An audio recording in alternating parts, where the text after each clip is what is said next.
Bueno, pues otra vez buenas noches a todos, bienvenidos al webinar o Spine Webinar número 154. El día de hoy pues vamos a continuar con el módulo de columna traumática y el día de hoy tenemos el honor de recibir a la doctora Clementina Guzmán González. Ella es neurocirujana por la Universidad de Ciencias Médicas de La Habana y actualmente, bueno, pues ella trabaja en Colombia en la Clínica de los Rosales en Pereira.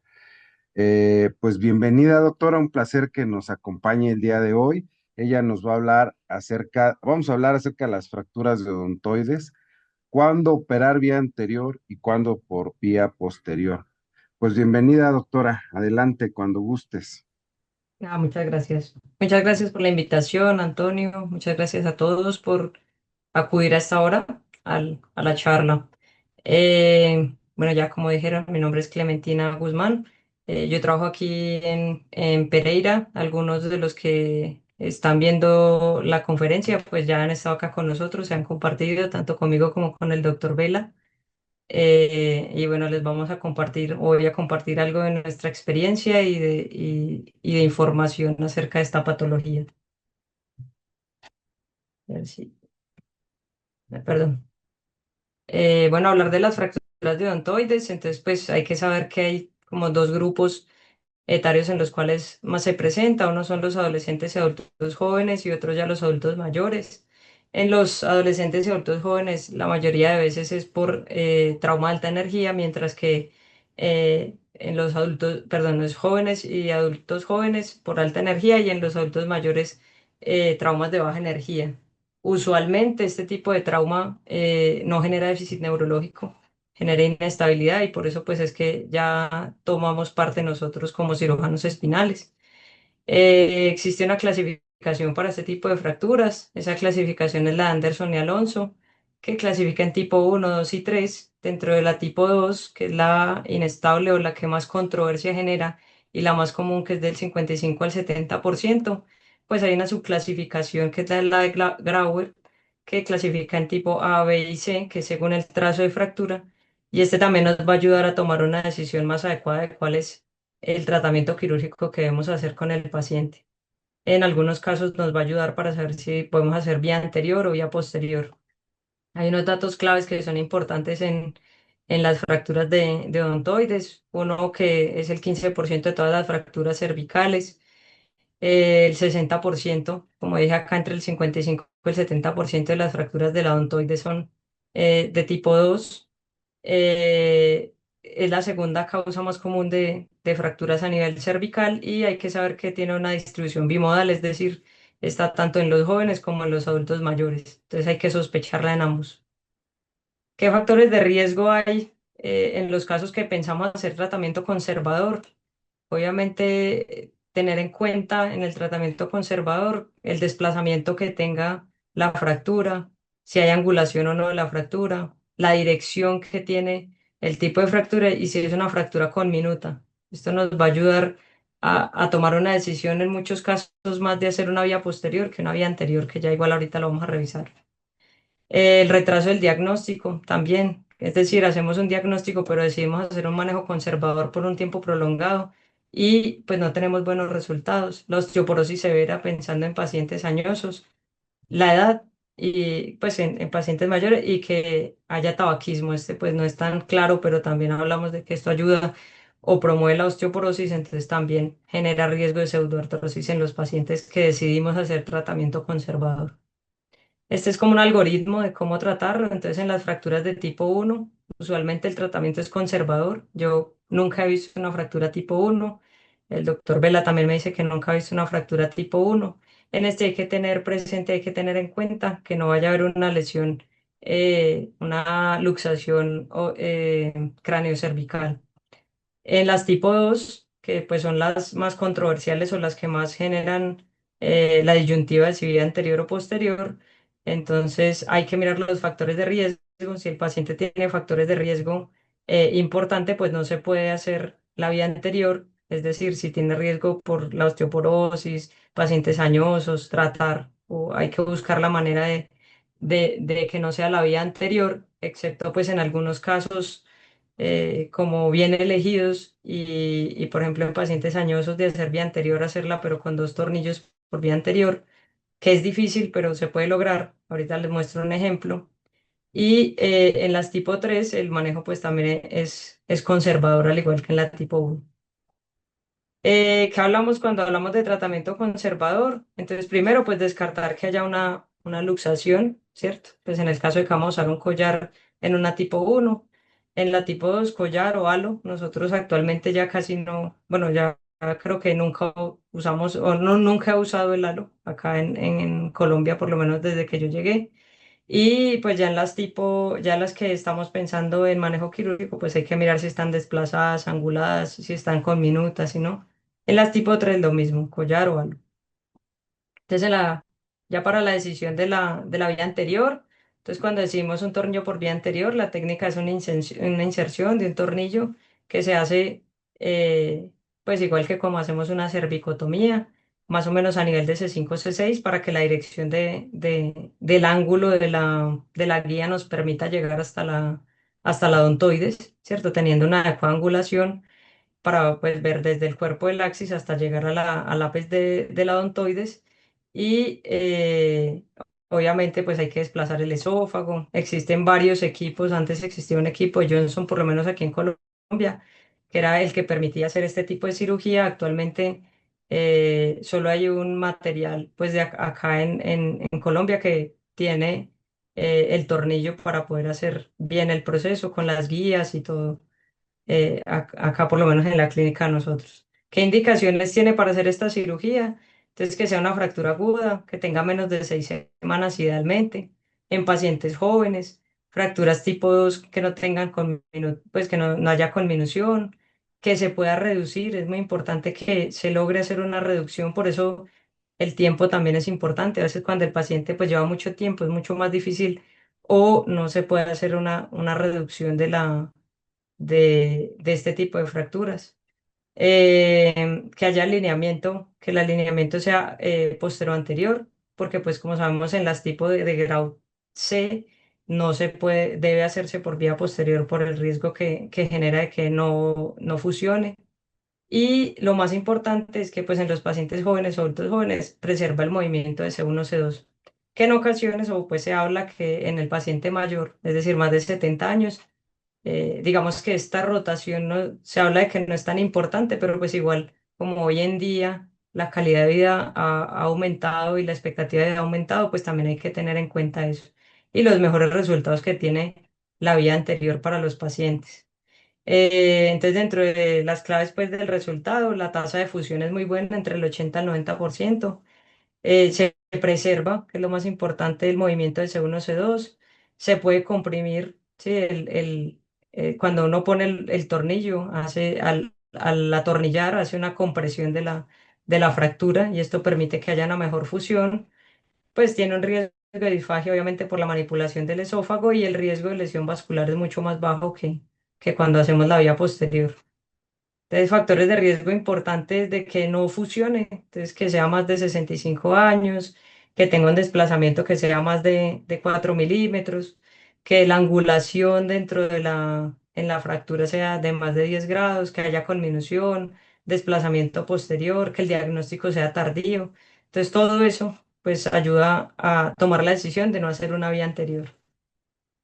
¿Cuándo no hacer vía anterior? Fracturas oblicuas tipo C, 2C, fracturas con minutas, fracturas patológicas, es decir, ya sabemos que tiene osteoporosis, que el diagnóstico sea tardío y como les digo, los viejos eso es como en interrogante, se los pongo porque pues hemos tenido casos en los que aquí con el doctor hemos realizado vía anterior en pacientes de hasta 80 años con dos tornillos por vía anterior. Entonces, ¿cómo es en la vía anterior? Una incisión, como les digo, más o menos a nivel de C5, C6. Eh, Se debe hacer control radiológico permanente. Nosotros utilizamos dos arcos en C. Se debe hacer una reducción que se observa cuando uno hace pues cuando hace los rayos X. Obviamente, por eso es mejor hacer rayos X al mismo tiempo los dos, tanto en la AP como en la lateral. Obviamente, para ponerla bueno, el paciente se debe poner pues sin cabezal para poder hacer y tener mucho mejor visión del tornillo. Aquí tenemos un ejemplo de cómo lo ponemos nosotros, cómo lo hacemos nosotros. Entonces, cómo marcamos el arco en C para la vista en lateral y el de la P. Aquí hay un ejemplo de cómo se va haciendo pues, la cirugía, tanto en la proyección AP, que pues vamos haciendo rayos X durante la cirugía.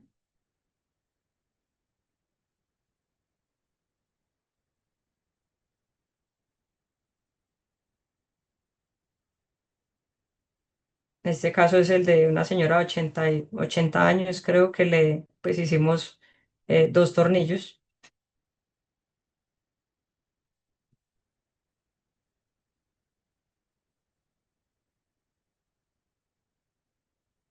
Entonces a veces como que una pregunta es si caben dos tornillos, si se puede, si caben.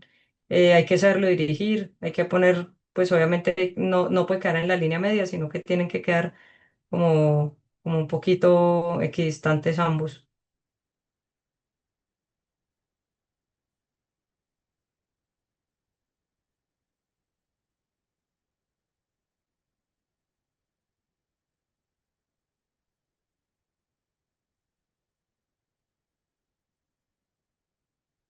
Aquí tenemos un ejemplo de, pues, solo de un tornillo, ¿sí? En un caso de una paciente también mayor. Este es el de los dos tornillos, la tomografía posoperatoria. Ahí se ve cómo sí caben los dos tornillos y se pueden colocar. Ahora, entonces la vía posterior, ¿cuándo hacer vía posterior? Entonces, bueno, ¿qué técnicas hay para hacer la vía posterior? Entonces, el HARMS, que es la fijación C1, C2, el alambrado, que es el GALI. Nosotros, pues, ahorita le voy a mostrar la casuística que tenemos, solo hay un caso. Este tiene mucho más riesgo de pseudoartrosis, entonces, pues nosotros actualmente ese no lo hacemos. Magel tampoco lo realizamos, solo hay un caso que está reportado pues del doctor. ¿Cuándo hay que hacer o cuándo pensar en una fijación posterior? Cuando hay pseudoartrosis, son fracturas pues que ya están inveteradas, ya tienen mucho tiempo, se hizo el diagnóstico, se hizo el paciente, se le dijo al paciente que hiciera manejo conservador, ahorita también voy a mostrar un caso de ese, y hay fallo de ese manejo conservador y pues ya requiere una fusión. Cuando hay fracturas tipo 2 con minuta, cuando hay fracturas que no es posible reducirlas, cuando hay un desplazamiento de más de 5 milímetros, cuando hay una ruptura del ligamento transverso, fracturas oblicuas, ¿sí? En las cuales es desfavorable el colocar el tornillo, como son las 2C, cuando hay osteoporosis severa y en pacientes pues ancianos eh, que obviamente digamos que tienen menos necesidad de lo que hablan acerca de la rotación de C1, C2 y pues tienen más riesgo de hacer una pseudoartrosis por la colocación del tornillo. Entonces, los resultados, la clave en los resultados, la fusión es mucho mejor que en la vía anterior, es lo que está escrito entre el 95 y el 98%. En este no se preserva la rotación de C1, C2. La compresión del fragmento se hace de forma indirecta, porque pues no hay forma de reducir la odontoides. Eh, tiene mucho mayor riesgo de lesión vascular, ¿sí? Del 4%, mientras que la vía anterior del 1%, y está indicado en la osteoporosis. Entonces, bueno, los abordajes de la vía posterior, entonces así, ahí como habíamos dicho, el HARMS es el más, digamos, el que nosotros más utilizamos, el right lo utilizamos en los casos que vemos en la tomografía que hay pues variantes anatómicas de la arteria vertebral que no nos permiten colocar los tornillos de C2 transpediculares, entonces los hacemos translaminares. Hay estas otras técnicas, el Maguer y el Gali, por ejemplo, pero pues no, el Maguer nunca lo he utilizado y el Gali tiene riesgo de pseudoartrosis tampoco. Y pues entiendo, era una cirugía que se hacía pues hace varios años por no contar con, digamos, con el instrumental adecuado. Entonces, la técnica de Hans, aquí hay un ejemplo de cómo lo hacemos nosotros. Entonces, es una fijación transpedicular al AC2. y, una a las masas, y a las masas laterales de C1, en ambas masas laterales. Estos son los ejemplos de pacientes que tenemos. Este es un paciente de 64 años que tuvo un accidente de tránsito, iba en un carro y tuvo un volcamiento, un trauma craneofacial. No tuvo pérdida de conciencia, no déficit neurológico, un dolor severo facial, dolor en la unión cráneoespinal severo, tiene una fractura del maxilar inferior. Aquí vemos la fractura del maxilar, vemos la fractura de odontoides. Este paciente, pues inicialmente no nos llegó a nosotros, llegó a otra institución y en esta institución, pues decidieron hacer manejo de la fractura que tenía del maxilar y por ahora no manejar la fractura de odontoides, sino dejarlo, pues como a la espera. Hicieron manejo conservador, el paciente estuvo 15 días en la UCI. Después de estar en la UCI empezó con disestesias de las cuatro extremidades, pues tenía dificultad para caminar, el paciente le dieron salida, le dieron, pues los médicos lo siguieron, lo continuaron viendo de forma ambulatoria. De hecho, pues tanto así que le mandaron unas radiografías dinámicas al paciente, como para valorar si esto había funcionado o no había funcionado. El paciente cada vez estaba más comprometido, neurológicamente, ya estaba con signos de mielopatía cuando llegó a nosotros a la clínica, ya lleva 6 meses del trauma, ya tenía cuadriparesia, ya estaba con Hoffman bilateral, ya tenía un compromiso mucho más severo, ¿sí?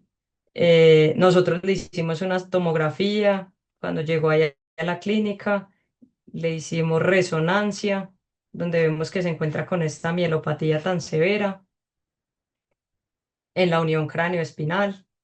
Entonces decidimos, pues por ser un diagnóstico tardío, un paciente que tiene una compresión con una luxación, decidimos hacer una vía posterior, HARMS, y resecar el arco posterior de C1. El paciente actualmente con muy buenos resultados. Esto es 8 meses después de la cirugía. Este es el paciente que actualmente, ya volvió a conducir, está mucho mejor. Neurológicamente, pues él es independiente. Pues ha tenido muy, muy buenos resultados. Estas son 2 años, una radiografía, 2 años posoperatorio. Y esta pues es la última fotografía que él nos facilitó. El segundo caso que les voy a mostrar es un masculino de 20 años que tuvo un accidente en motocicleta, sí, en motocicleta, un pues caso típico, solo dolor cervical, no déficit neurológico. La tomografía, también vemos una fractura de la odontoides tipo 2. Aquí la resonancia, no vemos compresión medular. Pues como vemos que es una fractura que aparentemente pues se puede reducir, tomamos la decisión de hacer la vía anterior, ¿sí? Solo colocar tornillo. Como es un paciente de 20 años, decidimos solo colocar un tornillo. Este es un año posoperatorio. Esta es nuestra experiencia, pues aquí obviamente pues no es toda mi experiencia porque no tengo tantos años. Realmente yo con el doctor Vela llevo 10 años trabajando, pero, pues hemos tomado la casuística que él tiene desde el 2005 hasta el 2025. Tenemos 38 pacientes, de los cuales la mayoría han sido hombres. La edad promedio ha sido 55 años. La mayoría de los traumas que han llegado ha sido de alta energía, diagnóstico temprano y, pues obviamente en estos casos, la mayoría de los casos no presentan déficit neurológico. Aquí como vemos, en general ha sido muy parejo la vía anterior y la vía posterior. Factores claves en la decisión, los tipos 2B. En la mayoría de los casos hemos hecho vía anterior, en los tipos 2C en todos hemos hecho vía posterior, ya que está contraindicado hacer la vía anterior. Cuando es diagnóstico tardío, eh, en el 90% de los casos hemos hecho vía posterior. Si hay déficit neurológico, vía posterior para obviamente descomprimir, liberar el arco posterior y descomprimir. La mayoría de las vías, posteriores que hemos hecho realizado ha sido tipo HARMS, que son el 84%, y la mayoría de los tornillos odontoideos que hemos puesto son solo un tornillo. La distribución de las cirugías, entonces bueno, como les digo, más o menos igual la vía anterior y la vía posterior. Los que hemos tenido, la mayoría son de alta energía, por eso pues la mayoría los hemos operado en temprano, ¿sí? Se ha hecho un diagnóstico temprano y una cirugía temprana. Eh, Dentro de los subtipos que tenemos de fracturas, entonces las tipo 2A, ¿sí? Pues ha sido muy parejo la vía anterior y la vía posterior. En las 2B ha sido mucho más la vía anterior, mientras que en las tipo C, la mayor, en su totalidad han sido por vía posterior, fijación tipo Harms. En que el momento del diagnóstico, entonces, cuando el diagnóstico ha sido temprano, usualmente hacemos vía anterior, ¿sí? Y cuando el diagnóstico ha sido tardío, la mayoría han sido vía posterior, que es como más o menos es la literatura. Bueno, en la vía anterior, como le digo, solo un tornillo en el 95% de los casos y HARMS en el 84% de los casos en la vía posterior, es decir, la mayoría de nuestras cirugías son o un tornillo vía anterior o la fijación C1 C2 vía posterior. Este es como un resumen, ¿sí? De la idea de cuándo vía anterior y cuándo vía posterior, o por qué vía anterior y por qué vía posterior. Entonces, las tasas de fusión son muy parecidas. Se habla que la tasa de fusión de la vía posterior es mucho mejor, por eso, pues, cuando hay osteoporosis o riesgos de fallo de la instrumentación, pues, se prefiere la vía posterior. Preservar la rotación, obviamente, la vía anterior preserva completamente el movimiento, ya que es una osteosíntesis. La compresión del foco se hace de forma directa por la vía anterior, indirecta por la vía posterior. Además, pues la vía posterior sirve para descomprimir. Cuando son fracturas con minuta, está contraindicada la vía anterior y la vía posterior es la ideal. Las fracturas crónicas, es decir, cuando ya son viejas el diagnóstico, está contraindicado, mientras que la vía posterior es la más correcta. Cuando hay osteoporosis severa, existe riesgo de fallo, pero hay que tener en cuenta pues la posibilidad de poner los dos tornillos y se prefiere la vía posterior. Cuando hay lesión del ligamento transverso, es indicada la vía posterior. Cuando el paciente tiene más morbilidad, ¿sí? Tiene más riesgos, entonces se prefiere la vía posterior. En pacientes jóvenes, ideal la vía anterior. Se puede hacer la vía posterior, pero depende pues del diagnóstico y del tipo de fractura que tenga el paciente. Y el riesgo vascular, entonces pues obviamente saber que es mayor en la vía posterior. Y obviamente los que hemos puesto tornillos por vía posterior en C1, sabemos lo que es lidiar con esas venas que están ahí, ese plejo venoso que está ahí justo debajo o pues el riesgo de la lesión de la arteria vertebral en los tornillos de C2, aunque pues si uno planifica bien y ve bien la tomografía, pues digamos que el riesgo es un poco menor. Las conclusiones, pues al final, es las fracturas de odontoides de tipo 2 son las más frecuentes y son las más complejas para tomar la conducta, ¿cierto? Para tomar una decisión más correcta con el paciente. La pseudoartrosis en el tratamiento conservador es elevada entre el 30 y el 36%, o sea que hay que tenerlo muy en cuenta con los pacientes, más que todo en pacientes jóvenes. El tornillo anterior está indicado, como ya lo dije, en las fracturas agudas, en las tipos que no tengan conminuta, en el desplazamiento reducible, cuando haya un patrón que sea favorable, ¿cierto? Las tipo 2B. Y la fijación posterior, tipo HARMS, que es la que nosotros utilizamos cuando hay pseudoartrosis, fracturas crónicas, cuando hay conminución, lesión ligamentaria, cuando son pacientes osteoporóticos, añosos, ¿sí? La decisión de la vida depende no solo de la imagen, ¿cierto? La radiografía, la tomografía, sino también de los pacientes, de la edad, de la osteoporosis, si tiene o no déficit neurológico y de la experiencia que tiene el equipo quirúrgico, ¿sí? Porque pues no todo el mundo tiene la experiencia o la habilidad para poder hacerlo y realmente es hacer lo mejor para el paciente para que salga bien y saber que la tomografía pues es clave para el abordaje y para tomar la mejor decisión para el paciente. Muchas gracias.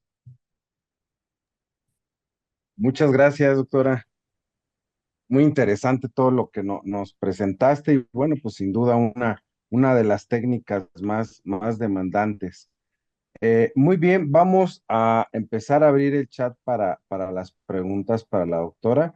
Y hay dos preguntas iniciales en el chat. Es del doctor José Estrada Mastache. Son dos preguntas. En la primera nos comenta, dice, ¿han tenido casos con doble tornillo en el que la odontoide se expanda por el volumen de los mismos tornillos? Esa es su primer pregunta, doctora, si nos No, quieres no, no, comentar. no hemos tenido. No hemos tenido ningún caso. Pues como lo puse ahí, solo tenemos un caso que le hicimos esa fijación con dos tornillos y no, realmente pues le fue bien. Ahí está la tomografía, no, ni se dañó la odontoides ni pasó nada raro. Ok, doctor, muchas gracias. La segunda pregunta del doctor es, el caso del joven de 20 años al que colocaron solo un tornillo, el doctor comenta que le parece que quedó con una porción larga en el espacio retrofaringio y comenta si no le produjo esta situación disfagia al paciente. Sí, pero sí notamos lo mismo, pero no le produjo disfagia ni tuvo ningún problema. Usualmente lo que se hace o lo que hacemos cuando se introduce el tornillo es que se hace como un espaciecito, como una camita ahí donde va a quedar la cabeza del tornillo, ¿sí? En el disco o en parte del cuerpo vertebral, ¿sí? De la base del cuerpo de C2. Ok, muy bien. Eh, Muy bien, continuando con las preguntas, no sé si alguien del chat quisiera comentar algo. No sé, doctor Guzmán, lo veo que está, no sé si quiera comentar alguna, hacer alguna pregunta o algo. Y buenas noches. Primero, antes que nada, pues felicidades a la doctora Clementina Guzmán por su excelente presentación y a ti también, pues Cristóbal Herrera, que llevas esta parte importante de la traumatología. Y si bien es cierto, pues sí, la doctora Clementina nos ha sentado unas bases más, vamos, más objetivas en relación cuándo hacer una estabilización anterior y cuándo una posterior. Y eso es clave y eso es muy importante porque lo que es el rodaje de C1, C2 en relación al componente rotacional, eso no lo debemos de perder. Y también las cuestiones del balance sagital de la columna cervical. Si bien es cierto, el mayor porcentaje de ángulo que tiene la columna cervical precisamente está en C1 y C2. Conocer la biomecánica perfecta de la región de C1 y C2, tenemos que hacer, de acuerdo ya a las clasificaciones, pero como si bien decía la doctora, buscar las mejores recomendaciones para poder estabilizar la odontoides por vía anterior o por vía posterior. Nosotros sí hemos tenido casos de pacientes con fracturas de la base o más bien cursaron con problemas de la no unión y lo que hicimos fue un abordaje vía anterior, aunque ustedes tienen ese como el criterio o la experiencia de haberlo o que lo realizan por vía posterior.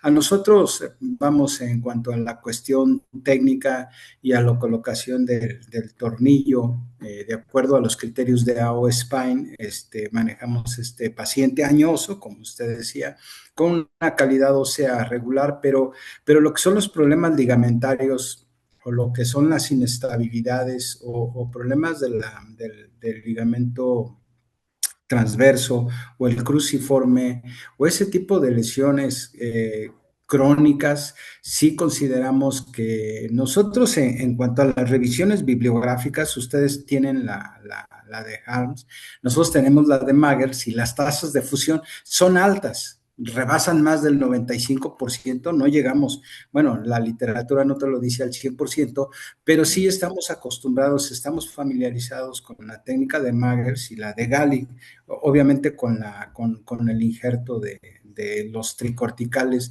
pero creo que esta plática sí debe de orientarnos bien en cuanto a la toma de decisiones y determinar cuál es lo mejor, si es por vía anterior, por vía posterior, Y creo que esto siempre se debe de revisar con otro experto o entre pares para poder determinar lo mejor que existe para cada uno de nuestros pacientes. Felicidades, doctora Clementina, por su plática.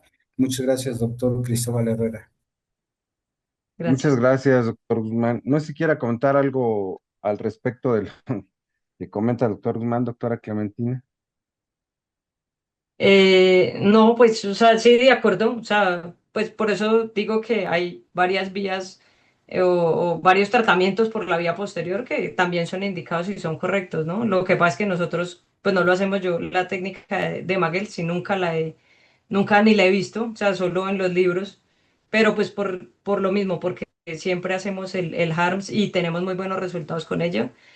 Pero pues sí, sí hay buenos resultados y todo, igual es una técnica, es una vía para hacerlo, pues no hay problema. Y mientras que el paciente le vaya bien y se preserve el movimiento y todo lo que decía el doctor Guzmán, estoy completamente de acuerdo. Realmente lo más importante de esta conferencia es cómo sacar cuándo uno decir vía anterior y cuándo decir la vía posterior, que es digamos que lo que Antonio me pidió y traté de ser lo más clara posible, mostrando algunos casos y mostrando resultados y para que el paciente al final le vaya bien y tomar decisiones oportunas y rápidas con el paciente, que es finalmente el objetivo que todos tenemos, ¿sí? No esperar a que el paciente, como ese caso que mostré, que llegó, le hicieron todo el tratamiento de la fractura de la mandíbula y a la parte de la odontoide no le prestamos ninguna atención y el paciente se deterioró neurológicamente y hasta que llegó ya deteriorado neurológicamente lo operamos. Entonces la idea no es esa, es tratar de hacer un tratamiento oportuno nosotros como neurocirujanos, ¿cierto? Para que, o como ortopedistas, como cirujanos espinales, para que haya un resultado bueno del paciente a largo plazo. Muy bien, claro que sí. No sé si alguien más tiene alguna pregunta del chat y si no, yo sí quiero preguntarle a la doctora, bueno, antes de proseguirle, el doctor, José Estrada Mastache quiere hacer una pregunta. Adelante, doctor. Bienvenido. ¿Qué tal? Buenas noches. No sé si me escuchan. Sí, Sí, adelante, doctor. Ah, Primero, felicitar a la doctora Clementina. Muy interesante la plática. La cuestión con esto es realmente la frecuencia de la patología no es alta. Entonces, para tener una buena experiencia con esto, se necesita estar en un centro de concentración, uno, y dos, tener a la mano el material, porque eso es muy importante. Entonces, para realmente hacer experiencias se necesita volumen y tiempo.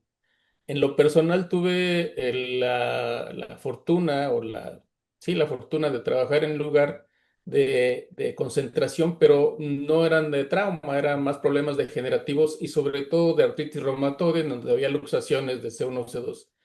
Entonces, aquí yo sí me encontré con pacientes que obviamente sufrían de osteoporosis y es una de las recomendaciones o de las cosas que vimos en los pacientes es que colocar el injerto tricortical era una de las cosas que aseguraba y nos llevaba la osificación hasta un 95-99%. Cuando no se colocaba, teníamos unas tasas del 70% cuando mejor nos iba.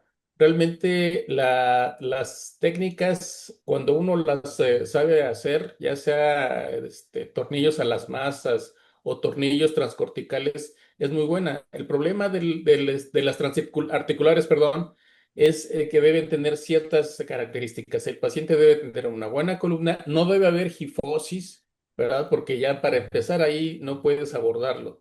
Entonces, es muy difícil hacer el transarticular. Prácticamente serían pacientes más jóvenes y ahí sería cuestiones más como traumáticas, como el tema que se aborda hoy. Entonces es muy importante hacer esas diferenciaciones porque a veces uno va pensando en la técnica y la quiere hacer, pero si no conocen las contraindicaciones, también es una cuestión que deben estar tomando mucho en cuenta. Entonces, mi consejo aquí, mi comentario sería que realmente tuvieran una documentación en cómo se encuentra la densitometría del paciente, cómo se encuentra la estabilidad del paciente y cómo se encuentra obviamente su balance sagital para en un momento dado determinar la forma en cómo se puede hacer la fijación posterior. Y lo último, yo creo que es muy loable o considerable tratar de hacer una sola cirugía, porque si no pega en la primera hay que hacer una segunda. Entonces, sí considerar la colocación del injerto tricortical o por lo menos colocar chips óseos a las masas y a las facetas para tratar de asegurar de que el paciente haga una buena fusión posterior. Básicamente, gracias. Ok, Gracias. gracias. Doctora, en ese mismo sentido, quería preguntarte, el paciente que nos mostraste, el primer paciente, el que le pusieron los dos tornillos odontoides, ¿verdad? Nos dijiste, tenía 65 años, ¿cierto? 80. 80. 80 años. Y Ujú. ¿qué fue lo que tomaron como criterio para hacer colocarle tornillos y no vía posterior? Digo, no sé si se basaron hacerle algún estudio para la determinación de osteoporosis y fue que a lo mejor no estaba tan mal desde el punto de vista osteoporótico que decidieron hacer la vía anterior. Exacto, sí, no estaba tan mal, pues con respecto a esos parámetros, la calidad de vida de la paciente y como les digo, o sea, actualmente un paciente de 80 años, pues ya no es lo mismo que hace, no sé, 30 años.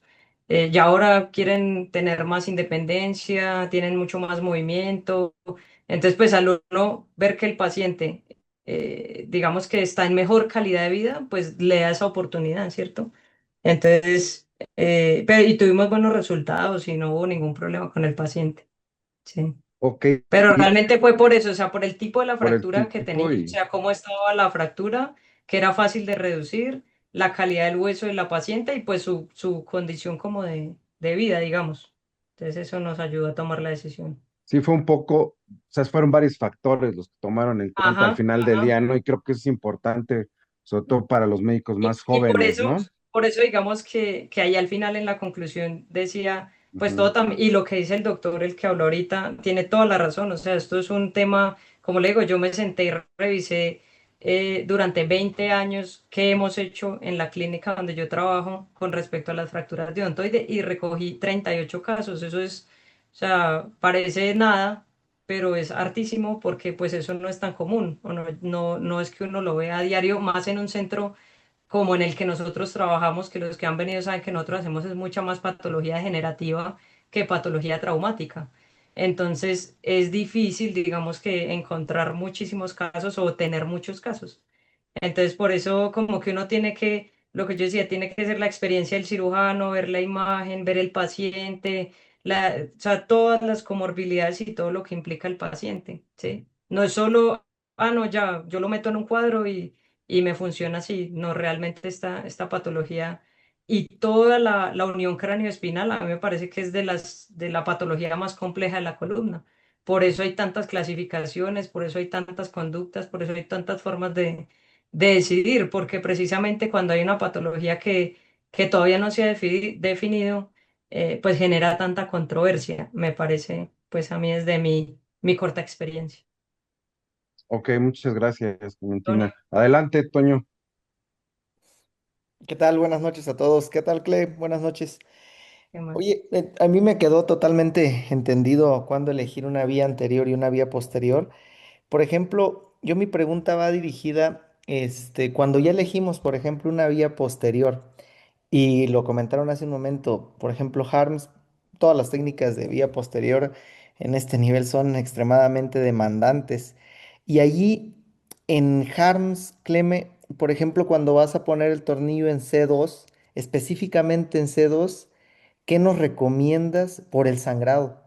Porque, ay Dios mío, ahí el plexito, cómo sangra, cómo sangra, cómo sangra. Y bueno, yo creo que una es a lo mejor la rapidez para poner el tornillo, pero ¿qué nos recomiendas? Y más para nosotros que a lo mejor no estamos tan jóvenes pues ya, pero que no estamos tan acostumbrados a esta técnica, obviamente acompañarnos de alguien más experto, pero exactamente en ese tornillo C2, ¿qué nos recomiendas? Vea, realmente, o sea, sí, ya como hablando ahí, claro. Eh, Mire, realmente el tornillo que más sangra o el problema más grande no es C2, el problema es C1. El prevenoso está es en C1. Entonces, pues digamos que lo que yo he visto o lo que nosotros hacemos es, se diseca bien, ¿cierto? Con bipolar, obviamente se diseca pues el Perdón, músculo, se C1, separa, cuando despegas la C1, parte superior, sí, C1, sí, perdón. cuando es. Entonces, se diseca con bipolar. Usualmente lo que nosotros hacemos es con un cotonoide separar, ¿cierto? Hay una vena que empieza a sangrar, entonces se le pone el cotonoide, se pone la succión y se pone un penfil, puede ser un penfil pequeñito o el medianito para que haga como compresión, mientras que usted va disecando dónde es que va a hacer el orificio donde va a poner el tornillo, ¿cierto? Obviamente eso va a sangrar. No sé, yo desde que antes de la cirugía, yo ya le digo al anestesiólogo, pida sangre, tenga todo, porque yo sé que va a sangrar. O sea, así hagamos lo que hagamos, va a sangrar. Entonces, no, digamos que uno no alterarse, no irritarse, no preocuparse. Así como dice el doctor Vela, que usted sabe que eso es sangre mala. Entonces, usted, nada, se relaja, se para bien. La otra que pues hace el doctor es que se corta la raíz, ¿sí? Es decir, se diseca bien la raíz y se corta, primero para que el tornillo no genere como irritación sobre esa raíz y segundo, pues porque deja ver mucho mejor la masa lateral. Entonces ya ahí en ese punto tú haces con la, ¿cómo es que como con la lesna, ay, se me olvidó el nombre de esa cosa. Eh, El punzón. sí, como con Un el punzón, punto. entonces vas haciendo el camino y realmente cuando tú pones el tornillo, inmediatamente para el sangrado. Porque como que la cabeza del tornillo hace que las venitas, si ese plexo venoso que es lo cansón, se detenga ahí en ese momento. O si no, le pones algo de Gelfon a los lados y ya se soluciona el problema, ¿sí? Pero realmente es tratar de hacer, o sea, alguien que te separe con un pénfil hacia los dos lados, con seguridad, o sea, quieto ahí, tú vas perforando, haces la perforación y metes el tornillo lo más rápido que tú puedas. Y haces esos dos. Usualmente nosotros hacemos primero los tornillos de C1 y después hacemos ya los tornillos de C2, ¿sí? En el DC2 el riesgo es la vertebral, que obviamente tiene uno que tener pues el cuidado de hacerlo, ¿cierto? Viendo cómo vio en la tomografía, pues hacer más o menos la misma dirección cuando va a hacer también los orificios para pasar el tornillo.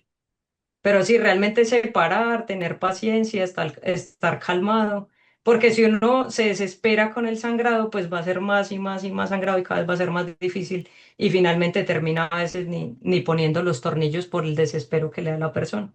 ¿Sí? Gracias, Clem. Dale. Muy bien, el doctor Mastache nos comenta que él le gusta utilizar tornillos canulados, pone la guía y a través de la guía pues mete el tornillo. Dice que eso a él le ha resultado bien para reducir el sangrado, ¿no? En lo personal también, ahí ahondando un poco, bueno, lo que comenta la doctora Clementina, exactamente, y un poco lo que luego hacemos es cuando estás disecando un lado, y te pasa lo del sangrado, pues no hay más que, como ya se comentó, te esperas tranquilo, pones tu Gelfan, si puedes pones un poco bueno, más bien el cotonoide para que te proteja y te vas del otro lado a terminar de disecar, entrar del otro lado. Por regla general, en lo que estás haciendo, trabajando un lado, te vas del otro lado para darle tiempo a que esto caiga y pues no queda más que esperar, ¿eh? Si de pronto se quieren desesperar, queriéndolo coagular con la pinza bipolar, monopolar o lo que sea, olvídenlo, no lo van a lograr. Lo que comentó la doctora, totalmente cierto. Mejor con calmita, nos esperamos, despacito. Es más, le dices a tu ayudante, ponle tu dedito ahí déjalo un ratito y ahorita le seguimos. Pero sí, yo creo que es la mejor opción. Y bueno, lo que comenta el doctor, no sé, digo, si hay claro, aunque lo malo es que ese plexo, con que dice que es tantita vez, pues nada más lo ves y ya está sangrando. Entonces, pero bueno, todo esto que ya contó la doctora, que les acabo de comentar yo, y lo mismo que ya comentó, pues, son tips, ¿no? Al final del día habrá que hacerlo y estarlo cuidando para poder tratar de tener el menor sangrado posible, pero es cierto, ese plexo sangra horrible y en un ratito se llena y todo, pero bueno. Eh, Otra cosa que te quería preguntar, no sé, ustedes en el posoperatorio, sobre todo con el paciente añoso, ¿utilizan alguna ortesis de protección, algún collarín, alguna cosa así? En la vía anterior no, ninguno. En la vía posterior usamos ortesis, pero es porque en algunos casos porque el paciente se queja de dolor cervical, pero no porque vaya a hacer la diferencia, ¿sí? O sea, realmente es como para que el paciente no le duela tanto, no le moleste tanto, por lo que se hace la desinserción de los músculos y la vía posterior siempre sí es muy molesta en la región cervical, pero no, usualmente no usamos órtesis de ningún tipo, ni cuando hace DF, ni no usamos ninguno. Ok, entendido. Para la colocación de los tornillos, veo, usan tornillos canulados, me imagino diámetro 3.5. ¿Algún equipo especial que utilicen? Anulados no. No, el que nos provean. No, realmente nosotros trabajamos pues con EPS que tienen convenio con diferentes casas de instrumentación y pues realmente la mayoría de los tornillos son buenos y por lo menos la mayoría que ponemos son de la industria nacional de aquí de Colombia y pues no tenemos problema con ellos. Bueno, me refería más bien sobre todo para los de C2 vía anterior. Solo hay una casa de instrumentación actualmente aquí en Colombia que provee este tipo de tornillo, que es Medtronic. El resto no tienen este tornillo. Entonces, pues solo podemos poner ese, porque tienen el instrumental para ponerlo y son los únicos que Exacto, tienen el ok, tornillo. ok, perfecto. Sí, el que comentabas, el El de de Johnson, Johnson, el que Denax. fue. El de Ujú, Access era, lo comentaba en la plática anterior, era una maravilla porque traía todo el kit para colocarlo, se angulaba las fresas estas flexibles, la broca flexible, era ideal para colocar este tipo de tornillos, pero bueno, pues ya no hay. Bueno, ujú. nosotros acá en México ya desde mucho que no tenemos. Muy bien. No sé si alguien más tenga alguna otra pregunta o algún comentario que nos quiera hacer. Doctor Vela. Adelante, Doctor, doctor Vela, Ah, adelante. muy buenas noches, felicitaciones Clemen, muy buena presentación, excelente el resumen. Solo para aclarar algunas cosas. Uno, en los pacientes de edad mayores de 65 años, eh, la idea de colocar tornillos o doble tornillos, pues obviamente no es nuestra. En la literatura no hay mucha literatura, pero hay algunos artículos, especialmente de doctor Apfelbaum, que tiene una serie como de 30 casos de personas mayores de 65 años, en donde utilizó uno y dos tornillos. Y la tasa de pseudoartrosis cuando se utiliza un tornillo en pacientes mayores no es muy alta, es como del 10%, pero la mayoría hacen artrosis fibrosa, que finalmente es efectiva, pero es artrosis fibrosa. Y cuando se utilizan dos tornillos, la tasa de pseudoartrosis es menos del 5%. Entonces, esa es la razón por la cual hemos cambiado un poco la conducta de utilizar la vía posterior siempre en en las personas mayores a utilizar tornillos en las personas mayores. ¿Y por qué la vía anterior es mejor? Porque es una osteosíntesis, no estás sacrificando ninguna articulación, además de lo que dijo Clementina, que la vía posterior es más dolorosa.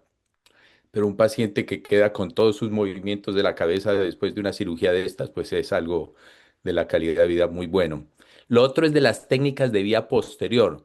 Nosotros también cambiamos la técnica de McGill por la técnica de Hans por una razón muy sencilla.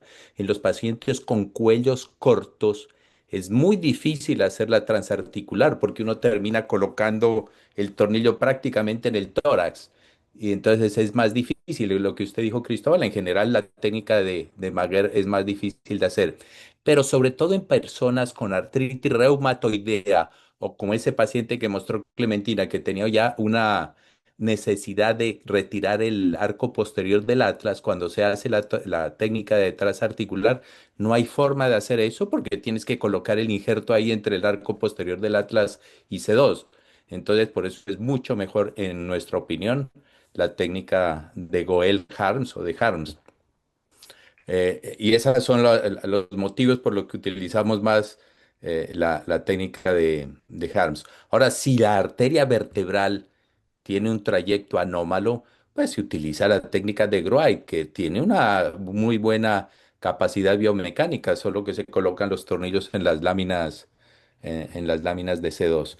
Eran solo esas aclaraciones acerca de por qué utilizamos una y otra técnica. Muchas gracias, Cristóbal. No, no, muchísimas gracias, doctor Vela, claro que sí, muchísimas gracias Un por su detalle más, aportación. antes de Diga, que se me diga, olvide, diga, porque diga. yo la semana pasada también estuve en la charla de C1, C2. Fíjese que nunca, y decir nunca en medicina a veces es medio peligroso, pero nunca utilizamos la artrodesis al occipital, ¿no? Porque no lo vemos necesario, porque estas técnicas son lo suficientemente sólidas para evitar esa cirugía que para la calidad de vida del paciente es bastante incómoda. Sí, la verdad son técnicas muy limitantes y dejan a veces Mm. más secuelas de las que uno quisiera. Y bueno, pues sí, la verdad es que yo creo que cada vez han ido un poco más en desuso y pues, se tendrán que usar en casos muy particulares, pero para estos casos lo ideal también coincido, creo que es evitarlas lo más que se pueda. Muy bien, el doctor Ángeles Moreno tiene también una pregunta, nos puso aquí en el chat. Dice, ¿qué experiencia tienen con fracturas de la base de odontoides inveteradas y mielopatía espondilótica asociada? Que bueno, creo un poco lo que comentaban. Adelante, doctor, si quieres comentarnos algo. Pues es lo mismo como el caso que mostré, yo creo es pues lo que pues en fracturas inveteradas pues hay que hacer vía posterior, que era lo que hablábamos.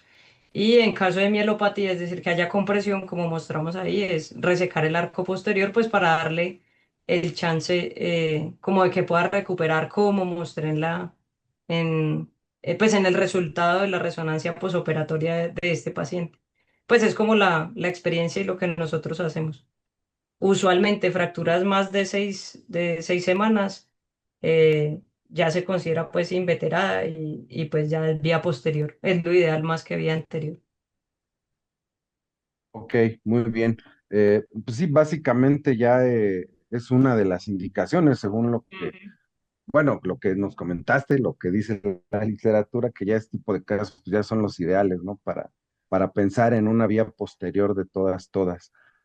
No sé si alguien más quisiera hacer alguna otra pregunta, tenga algún otro comentario.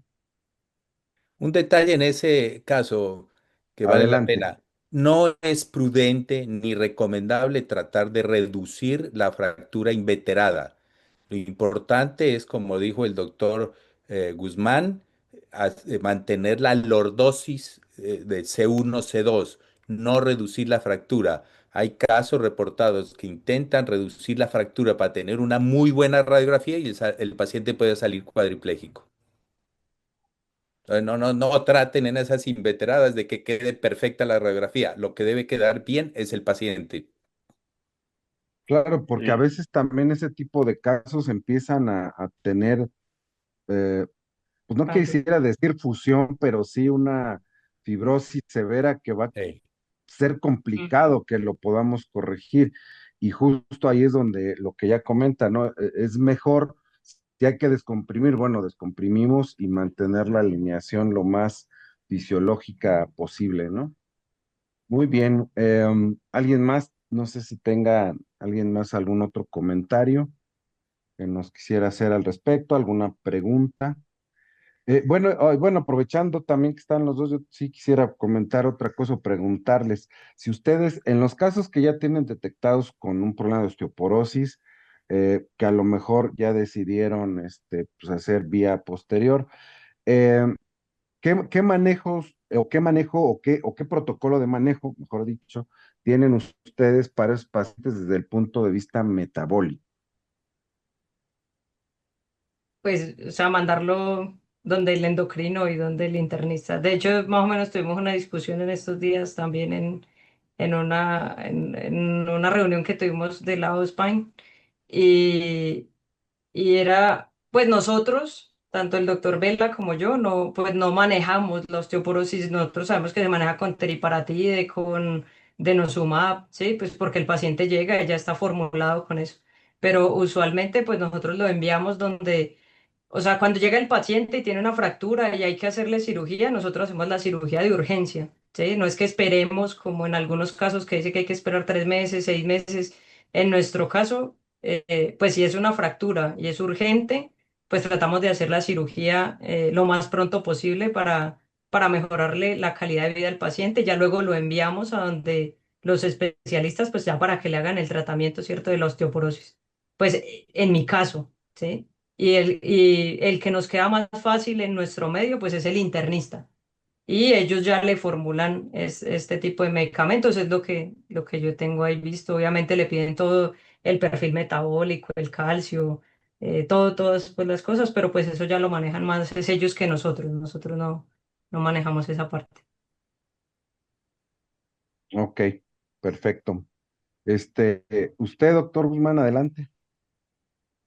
Sí, nosotros sí tenemos a la mano el denosumab y el teriparatida. De hecho, antes de la cirugía, bueno, el paciente, si lo vemos en urgencias, si consideramos que tiene pues la edad que pueda corresponder a problemas de tipo metabólico, porque son pacientes que nos llegan con diabetes o hipotiroidismo o pacientes con una mala calidad ósea, sí tenemos los dos medicamentos y después de la cirugía iniciamos con calcio y vitamina D, con calcitriol. Y ahí es donde los referimos a endocrino o medicina interna para que ellos hagan el control. Y nosotros ya nos encargamos de ver lo de la tasa de fusión o el seguimiento. Era lo que quería preguntarle a Clementina, que para revisar estos casos o esta serie de casos de vía anterior o vía posterior, en estudios retrospectivos, el uso del collarín para gente joven o gente mayor, tenemos que tener el cuidado para que sí nos haga la fusión y determinar el uso del collarín generalmente en jóvenes. Nosotros lo utilizamos a 8 o 10 semanas, pero creo que el paciente añoso pudiera tener mayor tiempo hasta no observar tasas de fusión con estudio radiográfico simple y con tomografía axial computarizada, y también nos permite los estudios en TAC ver las unidades Hounsfield para determinar cuál es la calidad ósea en el cual nos vamos a enfrentar a este tipo de pacientes. Ya. Ok, doctor. Sí, la realidad es que, bueno, de pronto ya nos va a ir tocando, yo creo que cada vez más, si bien es cierto, no tener completamente o no llevar completamente todo el manejo, sí de pronto ya nos va a tocar empezar a ver, bueno, dada el aumento en osteoporosis, bueno, al menos en México está aumentando bastante y que muchas veces pues a nosotros quizás un poco más que a los neurocirujanos, nosotros como ortopedistas muchas veces pues sí nos toca empezar a ver más ese tipo de casos y más si somos cirujanos de columna, pues justo empieza por ahí, ¿no? El paciente que empieza a tener problema osteoporótico, que empieza con fracturas que pues no se detectan, simplemente empieza con dolor, pero además pues es el paciente añoso que pues se cae de su silla, se cae yendo al baño y se pega en la cabeza y pues entonces ya tiene una fractura, en este caso, pues, por ejemplo, de la odontoides, ¿no? Y que bueno, hay que empezar un poco desde ahí, involucrarnos un poquito más a empezar a ahondar más en ese tipo de casos, justo para ir empezando a tener una cuestión ya más bien preventiva en el tratamiento de estos pacientes y bueno, pues obviamente ir buscando mejorar las tasas de fusión y pues definitivamente buscar a los expertos en metabolismo óseo, ¿no? Cuando es necesario. Es el otro buen mensaje que podemos dejar en la charla. No sé si alguien más tenga algún otro comentario. En el chat ya no veo otro comentario. Entonces, pues creo que si no hay más preguntas, no sé si nos quieras comentar algo más por último, doctora. No, yo creo que ya, Nada. creo que Bueno. ya todo está. Ok, bueno, pues te agradecemos mucho, doctora, por tu tiempo. Una charla muy interesante, creo que aunque como ya se comentó durante la plática, pues no son casos frecuentes, evidentemente llegan más a algunos hospitales sobre todo que son de concentración. No es lo común de la práctica, pero sí es importante de pronto sí saber detectar y manejar estos pacientes, porque el problema está que cuando no tenemos un criterio adecuado en el manejo de estos tipos de pacientes, podemos provocarle mucho más problemas al paciente en lugar de resolverlos. Entonces, creo que sí es importante poder tener ese criterio fino para el manejo de estos casos. Toño, no sé si nos quieres contar algo más. No, no, nada, nada más. Estuvo muy interesante, Edgar. Bueno, Muchas gracias. bueno, pues entonces, pues Muchas damos por gracias. terminado el Spine Webinar número 154. Le damos, pues, primero que nada, las gracias a la doctora Clementina y al doctor Pablo Vela, que estuvieron conectados desde Colombia. Muchísimas gracias a los dos por su aportación, sus conocimientos y su experiencia. Y nada, pues los esperamos y los invitamos para la próxima semana para pues, nuestro siguiente Spine Webinar en el módulo de columna traumática. Muchas gracias a todos, que descansen. Buenas noches. Gracias. Buenas noches a todos. Gracias.